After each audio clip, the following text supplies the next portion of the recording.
Hey there, chatters. I'm Nat. And I'm Kat, and welcome to the Crime Chat. I am your forensic femme fatale. Natalie is your true crime addict connoisseur. We're just two normal girls obsessed with dark crimes, evil minds, and occasionally the unknown. Here's your disclaimer, chatters. The following Crime Chat contains adult content and, I imagine, descriptions of violent scenarios today. We're talking about Hmm. satanic panic, so your Yes, listener discretion is advised. you have been warned. And before we get into today's crime chat, Kat, what shenanigans have you been up to? Shark Week, done it, done it, done it. Oh, you I got your had to, I glass. had to get the glass out. You see my little sharkies floating? Yes, Have and look, have I got our crime chat Oh, yeah, your little mug. crime chat cup, the little tumbler Yeah, we got from our love, Lorraine. Lorraine. Yes. Have you seen any of the Shark Week episodes? I I've don't been know if you actually. watched Shark Week. Well, I only watched Shark Week because you got me hooked on Shark Week, but I Okay. haven't watched any of the documentaries yet. No, I haven't watched any of Okay. the ones that I mentioned last time, though.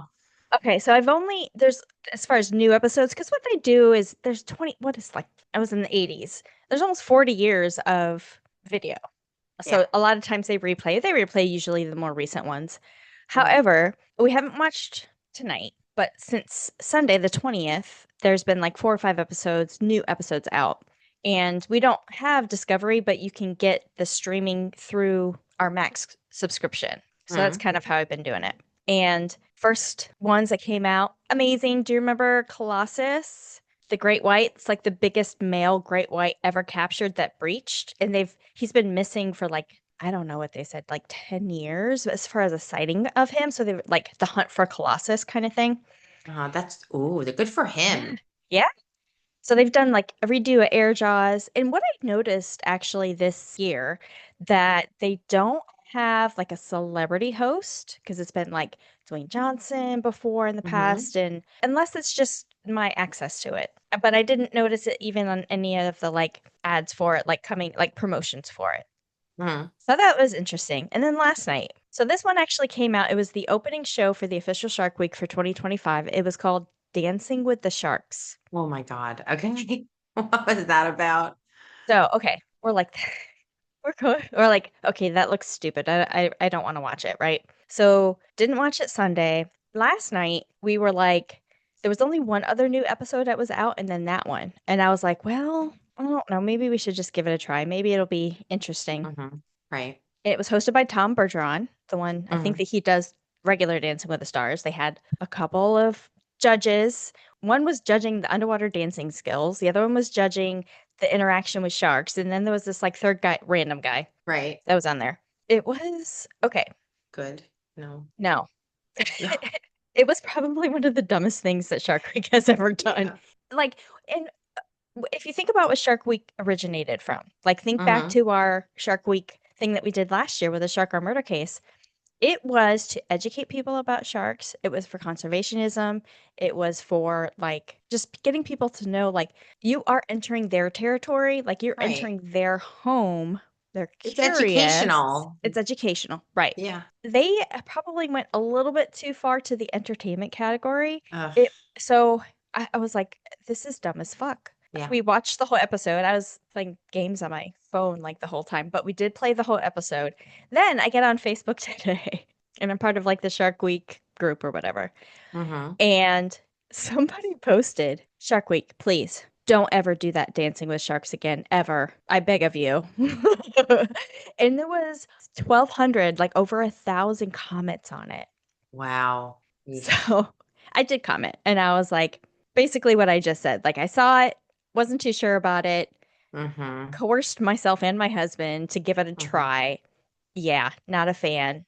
No, Mm. and there was people, most of the people were kind of bashing it on one side. There were a few people that were kind of, it's just entertainment. Like give them a Mm. break, like get a life, kind of thing. It's just they're trying something new. So Yeah. I get that. Like I get that Shark Week was trying something new, but it didn't work. Like don't put No. this on next year's to-do list. No. Yeah. It was so fucking dumb. And they like did it like a regular Dancing with the Stars TV show. So way too much Hollywood, not enough education. And Hmm. honestly, it was almost like they were mimicking the sharks because they were having to like interact with the sharks. And Mm-hmm. there were a couple of nurse sharks. There was one guy who literally like picked up a nurse shark and started dancing with it, and I was like, that is fucked up. I am That's fucked shocked that up. like like that's like animal abuse. Yes. Wow. Yeah. But That's not good. they had some reef sharks, tiger sharks, hammerheads. So the hammerheads and the tigers obviously a little bit more higher on the Richter scale of danger, Hmm. but Wow. it's That's really like you're kind heartbreaking. of like undermining your entire purpose by doing something Yeah. like this for, yeah, I get it. You have celebrities that come on, there's some things with entertainment. Like some even the episodes you can tell, okay, that was scripted, kind of Right. thing. But anyway, that's Amazing. the other episodes we haven't seen any tonight, but the other ones have been really good. They did a great white male versus female, like who's the bigger predator. But that, and then, so the other thing I had told you about a couple weeks ago, we did the Hmm. Edgar Allan Poe Yes. speakeasy. It was Those so pictures looked cool. amazing. I loved the Yeah. pictures. So it was a really small place. Like we're standing outside of this building. I'm going, all these people in the line are actually going to fit in this building. But they had it set up. It sat 135 people. The showing that Wow. I was at was the first showing Hmm. for here. They Right. did four shows. They did two shows on that Thursday night and two shows on the Friday night. Well, our show was almost sold out, but the other three completely sold out. And they Wow. were, depending on when you got the tickets, they were either 55 or $65 a pop. I mean, if you can imagine four shows that were completely sold out. I mean, they made a buku bucks. Chris and I were doing the Hmm. maths. It was over $25,000. But I imagine Wow. they had to pay for the venue, right? Yes. And the Yeah. craziest thing is there were four actors, right? Hmm. One that did each of Edgar Allan Poe stories. The first one was The Telltale Heart, then The Hmm. Black Cat, then The Raven, Hmm. then The Mask of Red Death. Those were the four. All four drinks were themed to, you got served in between, like at the intermissions, you got served a themed drink to that story. Hmm. Wow. They were the servers and the actors and the Wow. hosts and everything. The only thing they did, I mean, the people that we were with, they knew the owner of the facility, which you can rent out for like weddings and other type of events and that kind of thing. But Hmm. she was like, there was nobody else. That was it. And one thing they probably didn't think through was the parking and like directing traffic because it was a one way in, one way out, like a one-way road. So Okay. when we were leaving for the next showing to come in, people were still coming in, and Oh, they, wow. the poor owner of the facility was out there like stopping traffic, waving people this way, and then, flipping it over Yeah. and waving people this way. But it was so cool. They're gonna do a chapter two. They are? Okay. Yes, it's already in the works. I want to say the soonest one nearest to me is in Charleston in August, which is Hmm. next month. Hmm. But I'm not going to be able to make it there because I'll be in Charlotte for work. But the owner did say that they are bringing chapter two back, and I imagine it's probably going to be four different drinks, four different stories. Hmm. So we'll be there. Very nice. Very We'll nice. be The there. So if pictures you look have so cool. it was really cool. Yeah, but if you have a chance to go, do it. Just do it. I'm One of the waiting. drinks it was like Christmas in my mouth. It was creamy, milky, and Right. cinnamony. Okay. Which one was that though? Which one That was one that? was that one was for the black cat. Okay. It was called the Cat's Meow, Hmm. a twisted version of Poe's favorite brandy milk punch. Aged bourbon meets with fruity brandy accompanied by vanilla cinnamon milk, sweet cream, and maple syrup. It Ooh. was it was heavy, but like the Yeah. other ones had vodka, lemon, like they were lighter. Hmm. Yeah, most of them were like vodka based. This was the only one that was like a heavy. It was heavy. Sounds Like really good. my friend that was there, she's like, I can't finish it.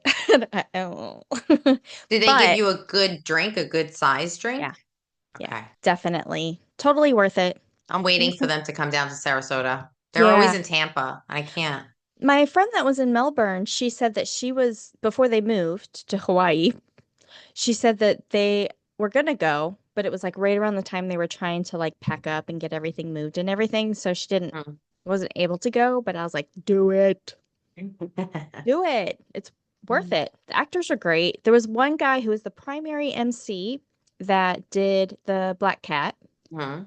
His energy level was high and higher. But there's times in that story where it's like naturally you would want to kind of come down and bring the tone Yeah. down and bring like not necessarily the suspense because the suspense just goes from start to finish, but like you'd want to Mm-hmm. kind of bring it down at the more solemn moments. Mm-hmm. But that's what Chris loved. He loved that about that story. That was his favorite one. Yeah. The And Raven. that's the Raven. Yeah, the Raven with With a the, dark. yes. That's Yeah. awesome. She did fantastic. The one that did the Telltale Heart, absolutely fantastic. And then of course the Death of the Red Mask was kind of like their Finale. it was their finale. Okay. And Yeah. yeah, Okay. he was a cutie too. Mhm. It was great. The other thing I was going to tell you is you read the version of my short story. Yes. Okay. Part of the class is learning how to revise the story. Mm-hmm. So I completely changed the point of view. So Oh, instead of the protagonist talking to the antagonist, like you, right. the protagonist is now the new person and the antagonist is the old person. To see what works best, finding your narrative voice, finding the intent of your story and the best way to deliver it. So I'm Yeah. trying this. Good. She said, teacher said, radical revision. There's radical. Completely redone.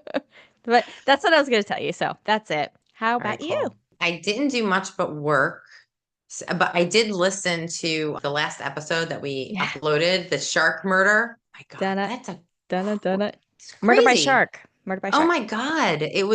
It's just so surreal that that Yeah. literally happens. I was telling my son about it, my older son, Yeah. about that just came out and kind of some of the stories that we were talking to about it. He's like, that's crazy. He's like, I didn't know that happened in World War II. I was like, not many people did. Yeah. It's a And that is crazy kind of story. sort of happening like present day. The sharks. Well, the refugees, like the Oh yeah. the traffickers taking the refugees, yeah, Yep. and It's dumping them sad. out. It's just, it's gross. It's It is. horrible. It It is is. horrible. Oh my God. And then the other thing I did is I downloaded a new game that I haven't played yet. Yay. Oh, Chris Um, downloaded one yesterday oh, too. he did? What did he download? I don't Was he? remember, but I was charged for it. It was a war themed game, Mm-hmm. but it was a little bit different than like Call of Duty or something. It was something else. I don't remember, but it just came out. All So, right. yeah, but what did you get? Yeah, I got Medieval Dynasty. Is that like S- like creating again? So it's this. So I'm hooked on the Dynasty. There's like a company that has the series, the Dynasty Oh, series, and yeah, that was yeah, the yeah. farming dynasty that Yep, I was hooked on. That I left my yep. wife, and then my lumberjack dynasty did that. It was great, and Cut then down trees. and then this one is Medieval Dynasty, and they kind of put you down in the middle of medieval times, and you Hmm. have to survive, build a community. I like that part of it is building a community, Hmm. and then keeping them Yeah, happy, yeah. So it's like there are people that play this game for years and they're like, Hmm. and we're still finding new stuff out. I'm like, okay, I'll try it. So I'm looking forward to it. But Good. yeah, when I get time. Other than that, that's it. I am You should do boring it tonight. tonight. After we get done, go unwind, pour yourself a glass of water, Yeah, I know. Oh, maybe put a little flavor in it. yeah, I do. I have my Gatorade. I have my Okay, electrolytes. perfect. Perfect. So, and I had three cups of coffee today. So, I went to, yeah. I went to the doctor yesterday. It was just like a checkup kind of thing. And it was a first thing in the morning. I've become not a morning person. So I had to get up and like wake up, right? Mm-hmm. And I get there and they take my blood pressure. 142 over something. Now that's fucking high. I'm usually like 110, 112 over Right. whatever. And I was like, well, I did have 2 cups of coffee and I took my medication this morning, so maybe that's it. Like I had just taken Mm-hmm. it because it was first thing. And then she's like, well, we'll take your blood pressure again like after the appointment. And I got like done, it was like 120 over something, which was better, but still a Mm-hmm. little high, for me, because I'm like, that is ridiculous. I don't have white coat syndrome. But it was just because she's like, why are you here today? And I was just like, da da da da da da, and talking about like updates and some of the other things going on. Mm-hmm. And I had just got done talking about that when she did the blood pressure the first time. And I was like, I don't know. Maybe I'm just like da da da da da. My brain is still going. My heart is still going. Anyway, so for your intro today, you wanted me to give you some facts or maybe stats about the topic today, Satanic Panic. And I'm giving you both. Cool. Okay, good. So the Satanic Panic, I'm not sure how much you're going to get into like the history, so hope just let me know if I touch on anything. Well, I one of the reasons why I asked you to do this is because I was not going to get into the history of satanic panic, but I am Okay. getting into a case that fed into Okay. the whole satanic. So whatever you Okay. do, I see what you wrote, and I'm like, this is Mhm. awesome. So Okay, yeah. perfect. Okay. Well, Mhm. the Satanic Panic was a period of widespread moral hysteria in the Mm, 1980s and the early 1990s, characterized by a fear of alleged satanic cult activity and mhm. ritual abuse. Now, here are Yeah. 10 interesting facts about this very unique phenomenon.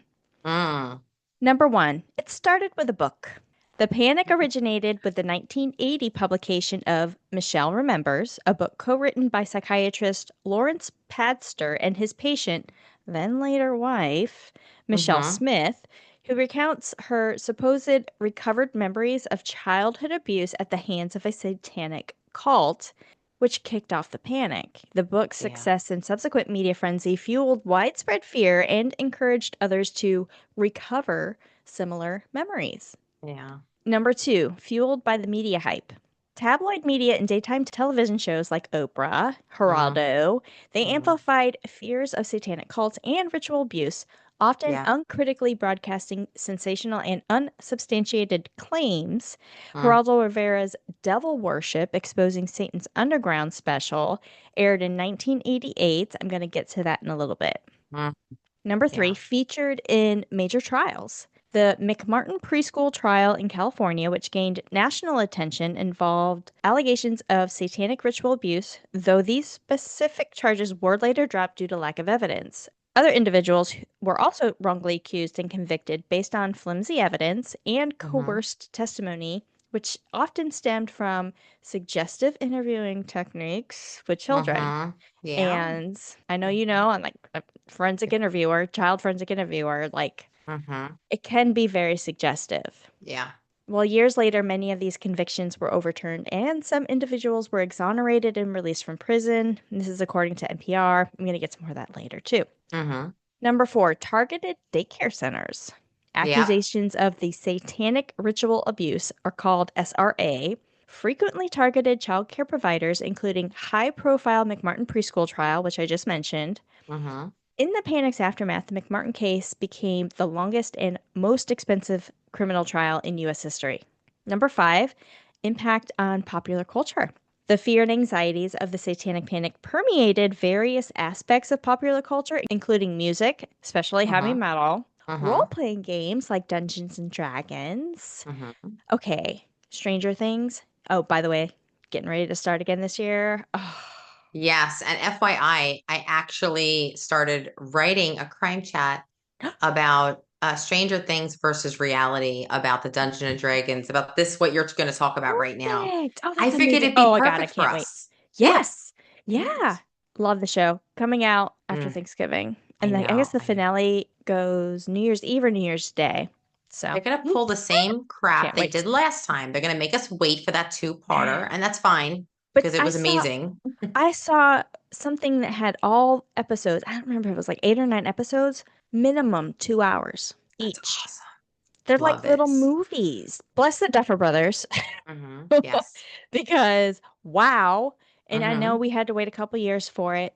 Max still makes an appearance, whether she's, out of a coma or not. I think she probably Hmm. does come out of a coma. I can't wait. Anyway, back Yeah. to this.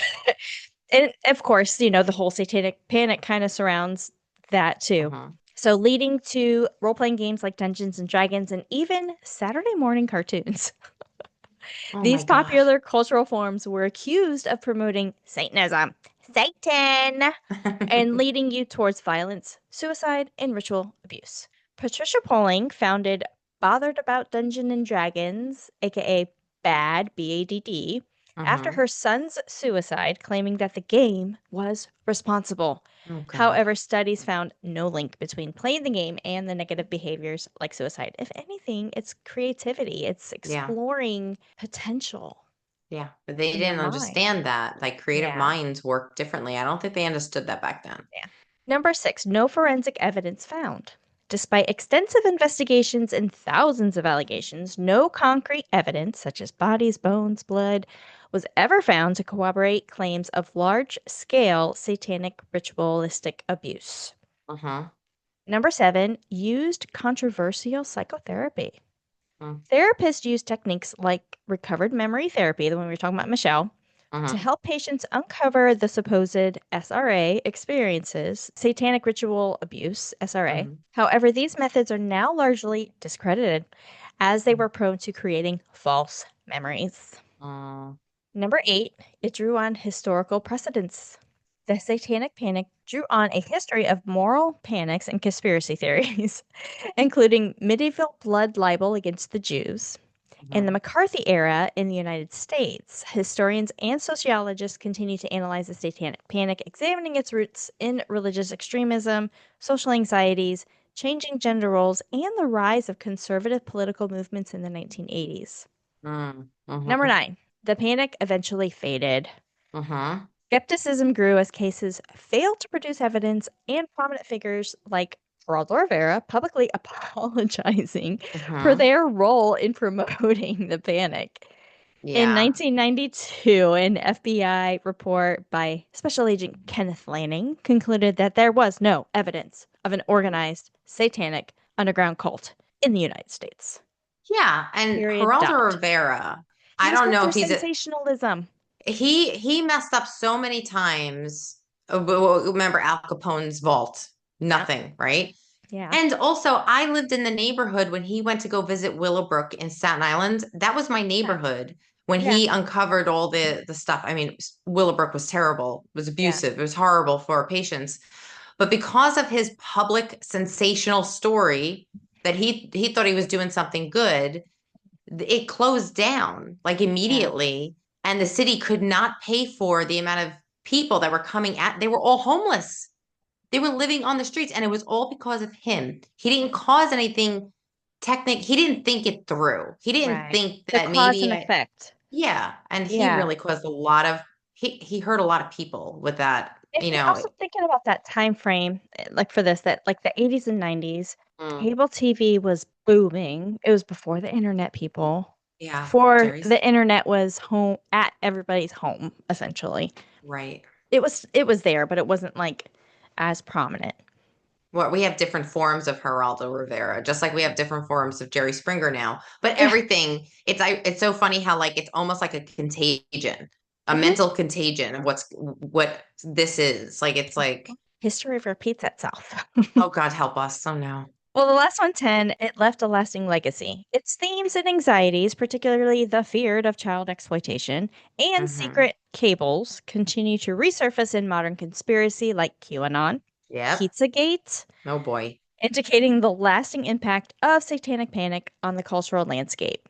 Now, Hmm. here are five interesting statistics about satanic panic. Some of them you'll see Okay. kind of over again of what we talked about. Number Okay, one, cool. of the more than 12,000 accusations, zero were substantiated. Wow.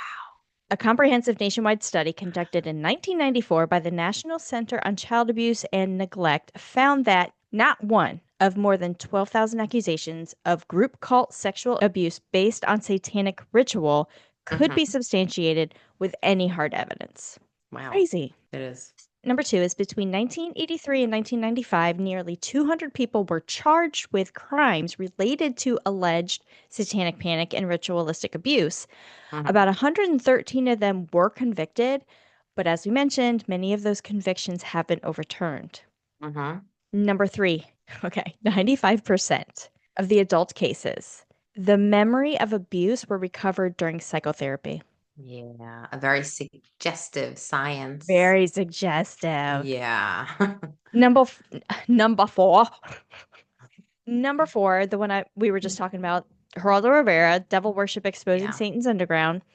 earned NBC its highest ratings ever for a Oh live boy. 2 hour documentary. This reached an audience of 19.8 million, which is crazy in that time frame. Right, because it wasn't on your phone. Nobody had cell No. phones.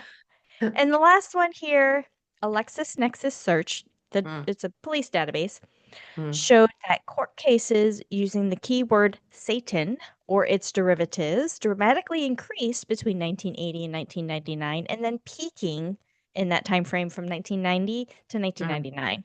mm, With 331 cases, 116 were federal and 245 were state, and mm-hmm. then decreasing roughly half by 2000 to 2009. Wow. So I hope that's spices it up a little bit, gives you a little bit of background and some stats and some quirkiness about the Satanic Panic. Yes. No, thank you for that intro. That's Welcome. perfect because we are going to talk about a case that happens during that period of Okay. satanic panic. Um, Satan?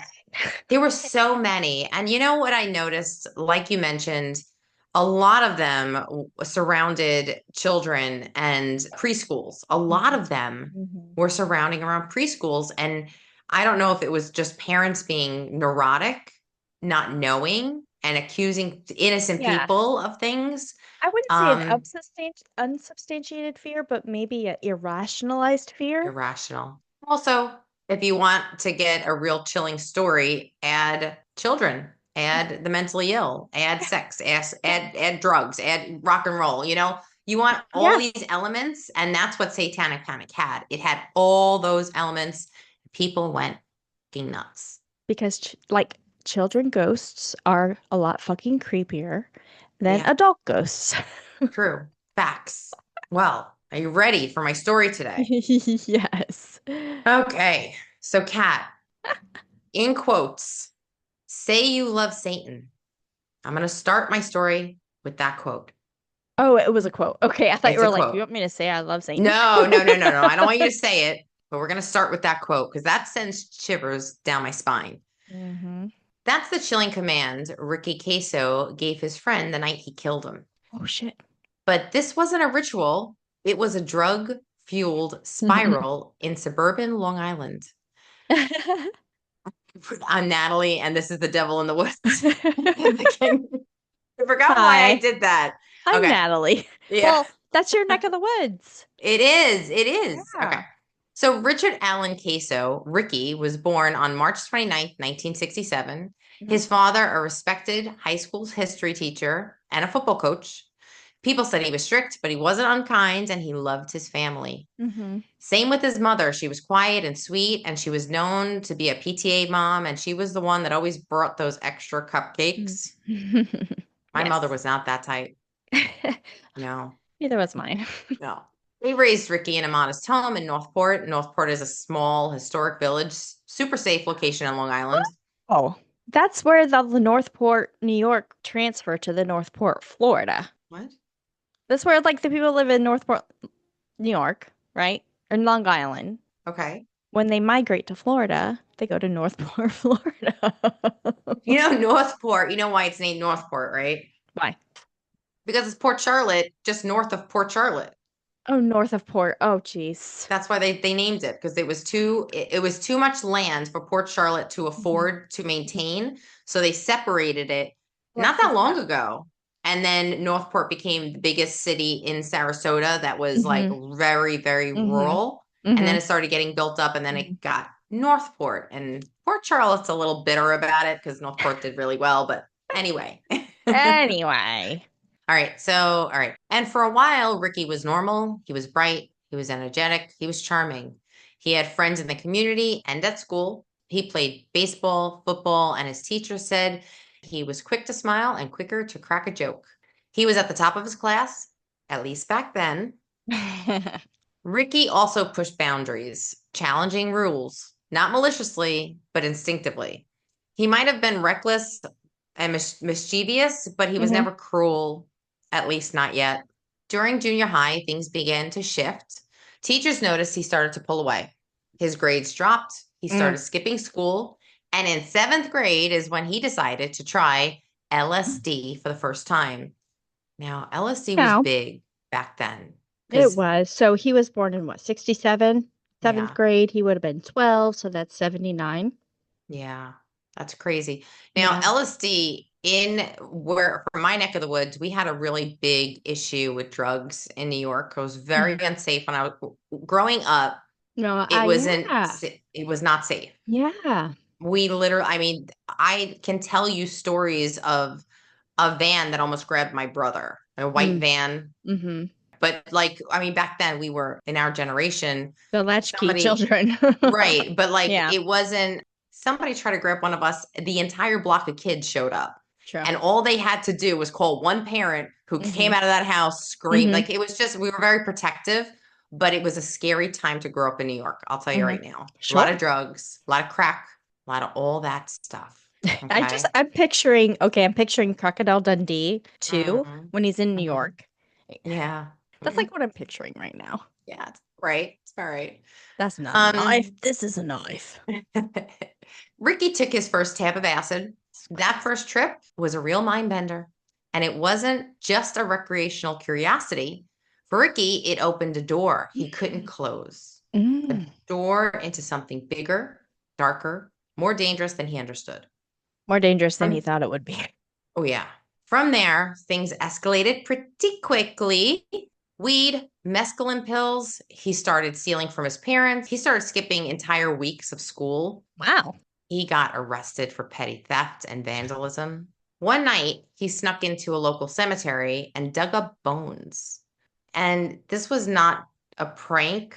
This was like a statement. He wasn't trying to not be caught. He really didn't care. It was his way of saying, I don't care about your rules, your church, your God. You're dead. Like that was his Oh, attitude. well, like to the deceased. Yeah, to Okay. anybody. He just Yeah. didn't care. Yeah. His parents were desperate. They sent him to a psychiatric ward for evaluation and detox. Well, good. Yeah. The doctors labeled him as antisocial and unstable, but not psychotic. Okay. And he was released. And he was sent to a rehab after that stay. Hmm. It's usually what you do, detox, then you go into rehab. Yeah. But Ricky didn't want help. He wanted freedom. And that freedom meant drugs, rebellion, and escape. Hmm. Now, did anything happen to him in his childhood, or was it just this exposure to LSD that was like, ah, He came from a really good yeah, family, a good yeah. community, and he just dabbled in something he really didn't have a full understanding of. Hmm. And he just did more and more of it. And then all of a sudden, boom, why can't I live without it? It's like every other story of addiction. Yeah, exactly. Eventually, he was kicked out of his house entirely. They threw him out like garbage, and he was only Mhm. 15 years old. So I now mean, he's at the home. time, kind of Mm, happened. it happened a lot You back wouldn't see it then. now, but that No. time, yeah. He was homeless, he was high, and he was furious with the world. Ricky drifted between crash pads if he was lucky, and then Mm. some nights he would just curl up in garages, on porches, under playground slides. Other nights he slept in the woods or on like in abandoned boats by the Hmm. Northport Harbor. Hmm. By this point, he was doing LSD and PCP daily. He no longer looked like the same person. His eyes glassy, his skin pale, his body was getting really thin, Hmm. wary, and tense all the time. Like his Hmm. muscles were always Hmm. tense. And that Hmm. happens because you're Hmm. always like on a high. So Hmm. you're just out of whack. Yeah. He also started listening to music such as Black Sabbath and Venom. Did you It's listen the to music's those? fault. I know. I mean, a little bit of Black Sabbath. I mean, even a little bit of Alice Cooper, AC/DC, Mm, Ozzy, mm. little Uh, bit. But I also, even to this, like now older, I'm probably more influenced by rock, as yeah. I attest to my Breaking Benjamin shirt that I happen to be wearing. But I love all Honestly, music. And even then, it was country, it was pop, it was rock, it was mhm, metal, it was anything. And I'm still that way today. yeah. I think It's just music, people. It's I entertainment. it is. I never got into Black Sabbath. I was more of a Metallica girl, Mhm. Oh, yeah, but Metallica, of course. Yeah. I did have every graphic tee, every single Black Sabbath had some of the best graphic tees Oh, I've ever yeah. seen. They Yeah. were I mean, whether you listen to him or not, you had a Black Sabbath tee. Well, Come on. today you see the kids with the Nirvana and the happy Yeah. face or whatever on the front. Like, Yep. you do you even know who Nirvana is? No, they don't. Oh my Seriously. God. So he also started reading the Satanic Bible of Anton LaVey. Have you ever heard of that? I heard of that. Mm. Oh. So in college, we touched on this a little bit. Hmm. I didn't read it, but I remember like there was a lot of reference to it in a semester, but I never picked it up to read it. I'm like, nah, that's I'm not for me. Googling it. This was published in 1969. The Satanic Bible is the founding text of the LaVeyan Hmm. Satanism, Hmm. I written have by heard them. Anton LaVey, a Okay. former carnival organist, a cult showman, and a self-appointed high priest of the Church of Satan. Despite its provocative title, the Satanic Bible isn't technically about devil worshiping. Hmm. It's more about the philosophical middle finger to the organized religion, Okay. especially Christianity. Sure. So, like, the book promotes self So interest. it's anti-religion. It's not Yeah. necessarily pro-Satan. It's No, anti-religion. it doesn't teach you how to Anti, do anything. yeah. Yeah. Okay. It basically promotes like self interest, cardinal pleasure, and Mm. embracing human instincts without guilt, which is immorally screwed up, but it Hmm. wasn't promoting like One of the seven sins. what your brain goes to Yeah. immediately when you think of it.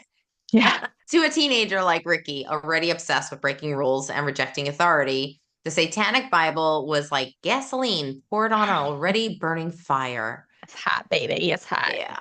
It gave a twisted kind of permission to live without limits. Hmm. And that's where things got dangerous. He formed a loose group of misfit teens called the Knights of the Black Circle, a name that sounded like a cult, but it was really just a handful of drug using kids with nothing better to do but Yeah. light fires, drop acid, and talk about death. I mean, that Is was everywhere in the Satan? 80s, though. It Right. was. What? It was. That was everywhere. Every kid. I want to say, when you were a teenager, what did you do? If you had nothing to do, you go hang out by the schoolyard, smoke Yeah. cigarettes. If Yeah. you know that. Oh, well, we didn't have iPhones, so there's no evidence of any of No, that. there's no, But no, no, no. Can you imagine? Oh my no. gosh. No. The things we got away with. So in this club, though, Ricky, he found his identity. He started calling himself the Acid King to his members. Ah, there it is. Hmm. They met at local hangouts, gas stations, cemeteries, and bonded over their shared LSD and PCP trips. And the members were Gary Lauer. He was born around 1967 in Northport, in the same village where Ricky was raised. Mhm. Gary had a rough home life. He ran away multiple times, and he did it so often, his parents stopped calling the Oh, police. well, sure. Because also at that time, they're Hmm. like, oh, it's a runaway. I It's mean, a think of all the runaway. kids that hitchhiked in the 70s, even leading into Yeah. the 80s. Like, Hmm. they just went somewhere. They're fine. Yeah. Fire, Gary fine, fine. wasn't, I'm I fine. It's all fine. know. Gary wasn't a troublemaker. He didn't like lead gangs. He Hmm. didn't shine in class, but he wasn't an outcast either. He was just that kid to he seemed No. to be just like slipping through the cracks Yeah. and Yeah. drifting in and out of school, disappearing into like friends' houses and the local woods. He really didn't cause trouble, and he really didn't get noticed either. He was just eh, you know. Hmm. Next one is Jimmy Toriano, born 1967, which would make him about 17, 18 years old in Hmm. 1984. Hmm. He was raised in a working class family. His home life was stable but not warm. Jimmy had okay grades, but teachers noted that he was easily influenced. Hmm. And he didn't like school. He was more interested in like skateboarding and Hmm. music and stuff Hmm. like that. Yeah. The other one is Albert Quinones. He was born in 1967. Albert was the son of immigrant parents in Northport. Hmm. His home was loving but strict. Love those perfect. He liked school, but he had issues with run ins with the police and didn't like authority too much either. He was described as being very sensitive but anxious, and he would Hmm. drift between groups, And some days he was stable, and other days he was high as a kite. So he Okay. had issues as well. Was he just trying to find a place to fit, it I sounds think like. so. Yeah. I Yeah. think they all were. I think they Sure. all were trying to find a place to fit. Yeah. These three teens, each were searching, each were lost, and they all wanted to find some type of belonging. And they were all brought together by the shared world of drugs and isolation. I'm Now, not and now, laughing because I like it's no, I funny. get I'm it. laughing because it's like, yeah, I get Yeah. it.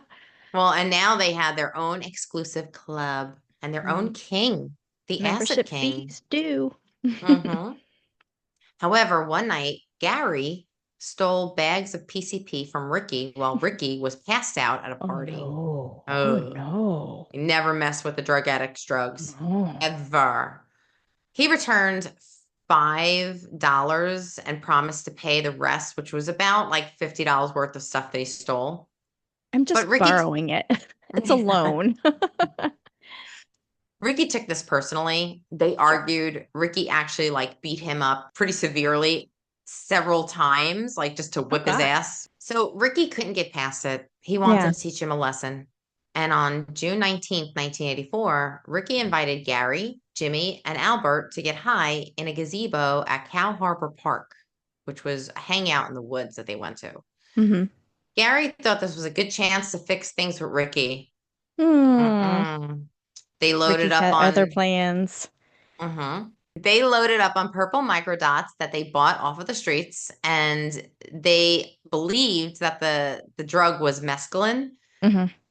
but it was really LSD, and they chased it down with PCP. So Eek. they, right, Eek. yep, mescaline is not nearly as strong as LSD, so I don't know Hmm. how much they took. Mm. During the night, they were laughing, smoking, drinking. Ricky, strung out, was still seething over what Gary had done weeks earlier. And he started to taunt Gary, pushing him, daring him to push him back. And when Gary snapped, that's when things escalated pretty quickly. Mm. Ricky lunged at Gary, biting him, sinking his teeth into Gary's neck, and Oh then God. tearing the skin off. Oh, we did. Yeah. Wow. Gary screamed, and everybody was just, Jimmy and Albert were shocked and frozen. Ricky then pulled out a pocket knife and stabs Gary. He stabs him 36 times. Holy shit. Yeah, he was in a So, frenzy. well, sure. Yeah. When he bit him, it was, if it, I mean, he probably got his carotid. He was going to die Oh, anyways, but then it was like overkill. yeah. Well, lack of better terms, overkill. It was an uncontrolled blur of violence, basically. Yeah. Drug-fueled violence. Yeah. While Gary laid on the ground, grasping for life, Ricky leaned in close to his face, smiling and laughing, and he commanded Gary to repeat after him. Say you love Satan, he said to Gary. But Gary, still gasping, bleeding out, dying, managed to choke out, I love my mother. Oh. It breaks your heart. Those are the final words before he died. Was that witnessed? That was heard by other people, so not just Ricky. So it was heard by the other two who also would Yeah. have confirmed, I guess, that those were actually his last words. Yeah. Yeah. The three boys shifted from a drug fueled chaos to cold, frightened silence.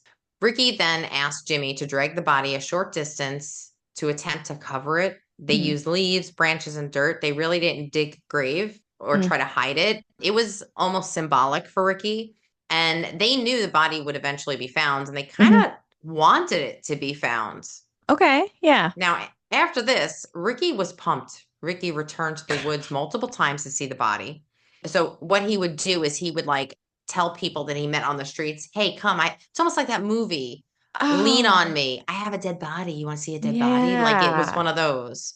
It reminds me of the story that you did not that long ago of the girl who stabbed the other girl because she thought she was after her boyfriend.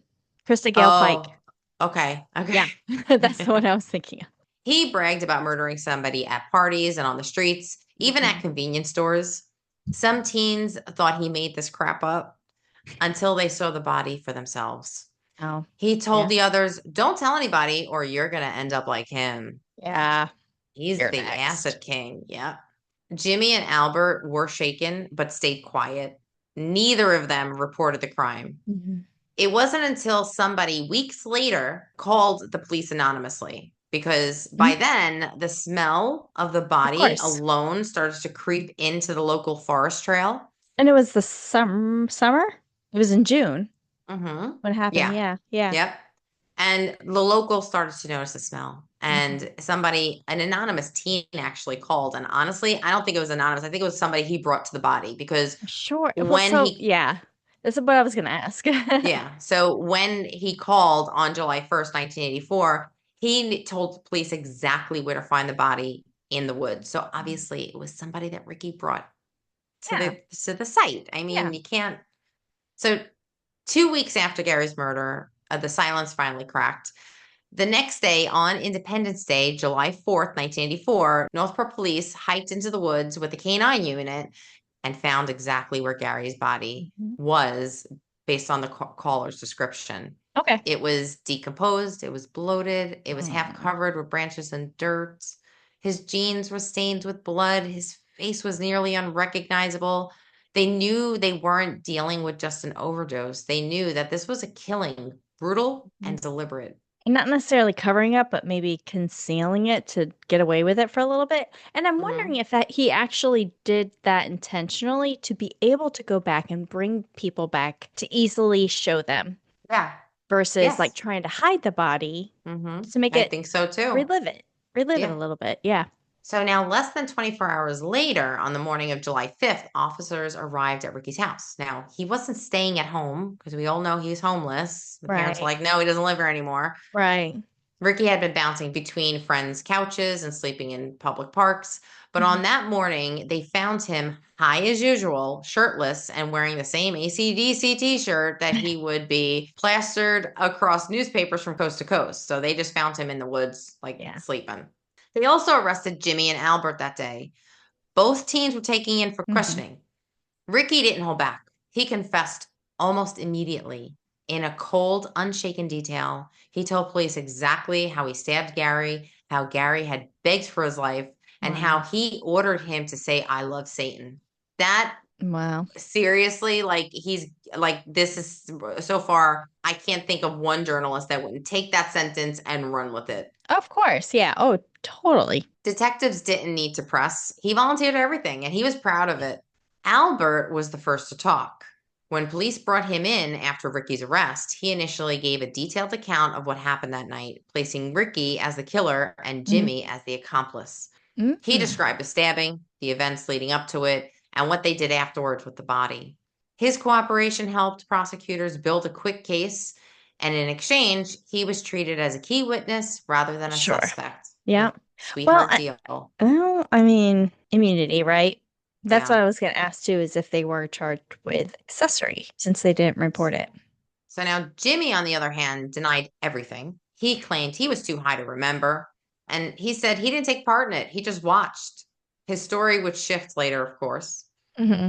The news hit Long Island like a bomb. The satanic murder in a wealthy, sleepy suburb with teenage killers and drugs and heavy metal. It was everything middle America feared, wrapped up in a single horrifying case, but with a shocking twist. There would be no trial for Ricky Casso. What? Hmm.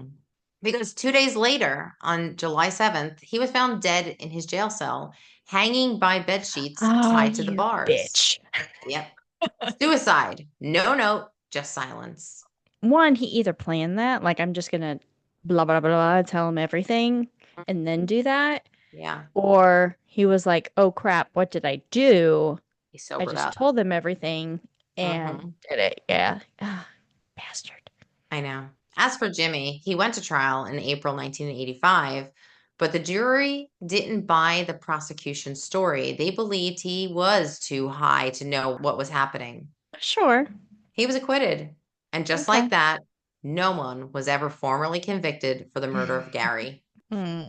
But the story didn't die. It got louder. It exploded. ABC's 2020 did a huge episode Mm. on it. Mm. Geraldo Rivera's special was enormous. Like you said, 19 Yeah. something million people watched it. Yeah. Rolling Stone got in on it with a cover. Yeah. And Congress debated whether rock music needed some censorship. That was the good old times. The good old times. Is that Satan? Yep. Preachers clutched their pearls and rosaries. Parents freaked out over Ozzy Osbourne albums. And FYI, side note, rest in peace, Ozzy Osbourne. He passed away today. Are you fucking kidding me? No, What? no. So this episode is in tribute to Ozzy Osbourne. Because he just had his last show like last week. He Oh my passed God, away. I'm in shock. Oh my God.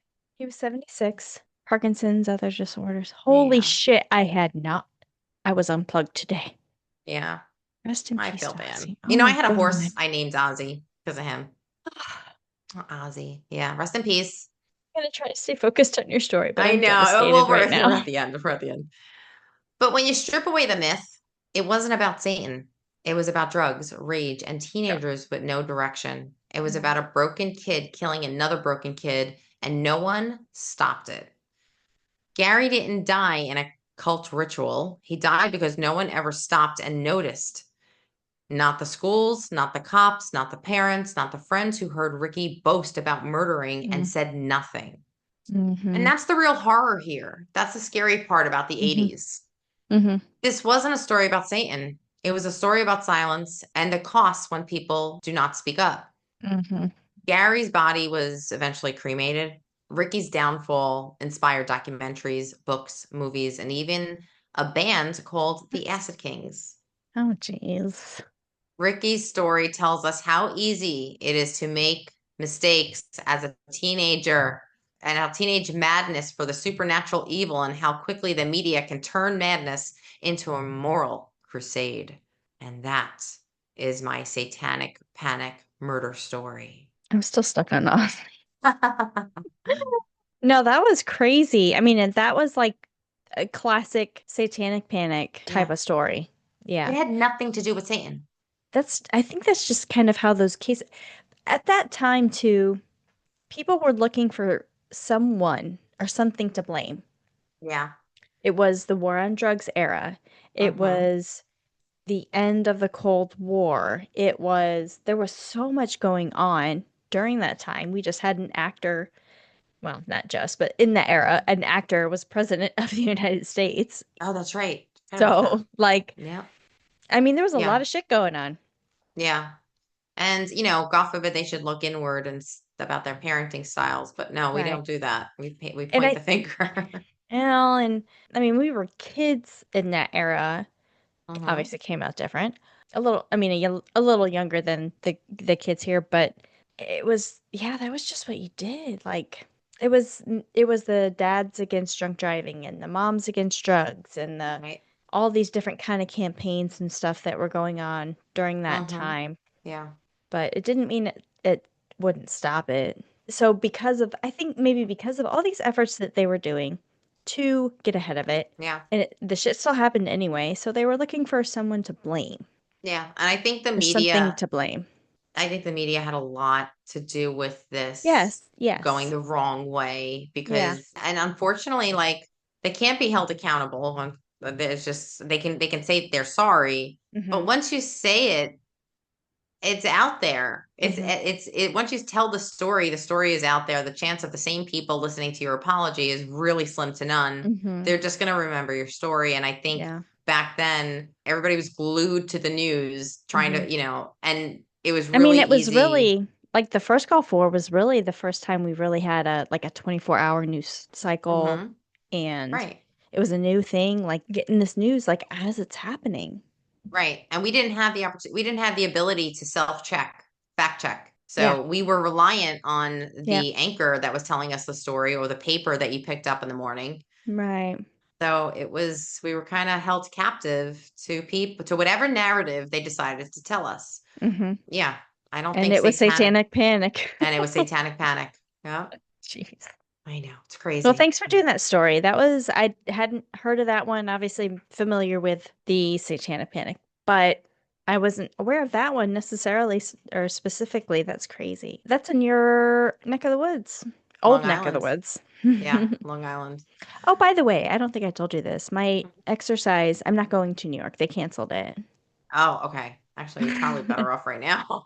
It's getting my brother. We messaged back and forth a couple of weeks ago. He's like, they went out to meet like, he has his little doctor things. Sure. So they went to the China Grill in Manhattan, which is that was going to be the place I was going to take you for dinner.